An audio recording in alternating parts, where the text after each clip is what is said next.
This is a second little devotional from the writings of Richard Taylor, using the scripture in the Sermon on the Mount, Matthew 6, where Jesus speaks about praying and introduces us to what we call the Lord's Prayer. Dr. Taylor asks this question, or really directs that we ask this question of ourselves.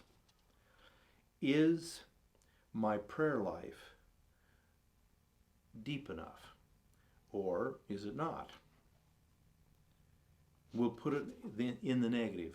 My prayer life is not deep enough.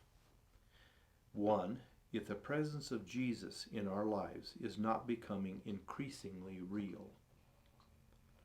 2, my prayer life is not deep enough if the Bible is not becoming more alive and more precious, and if the Spirit is not turning what we read into nourishment for our souls.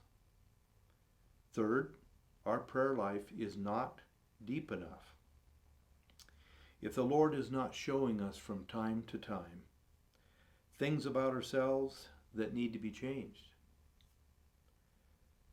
4, our prayer life is not deep enough if the Spirit is not enabling us to make the changes He requires of us.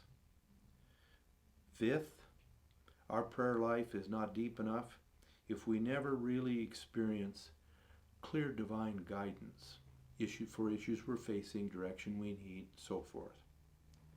6, our prayer life is not deep enough if we are deaf to the Lord's no's and only have ears for His yeses.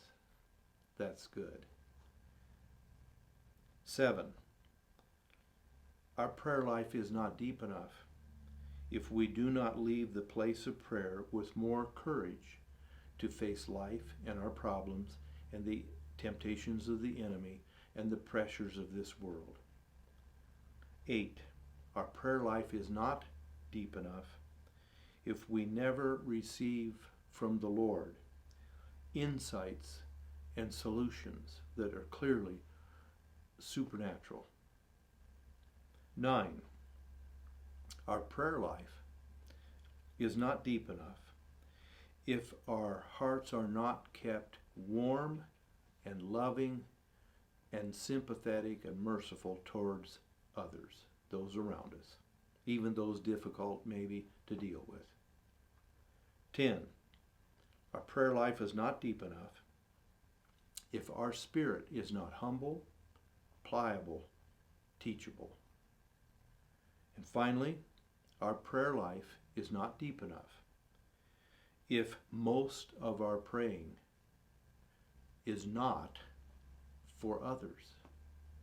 In other words, if we are absorbed too much with praying about maybe even the trivial stuff in our own life and not lifting our eyes up toward all those around us and to the fields that are white unto harvest, then our prayer life is not deep enough, because God will automatically direct us, yes, to pray for our own issues, but to move on to pray for others.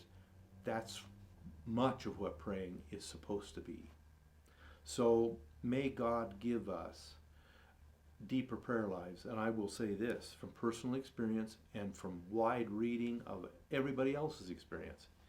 You and I will likely face no more stiff opposition from the enemy than what we'll face if we set our hearts to have a deeper prayer life than we currently have.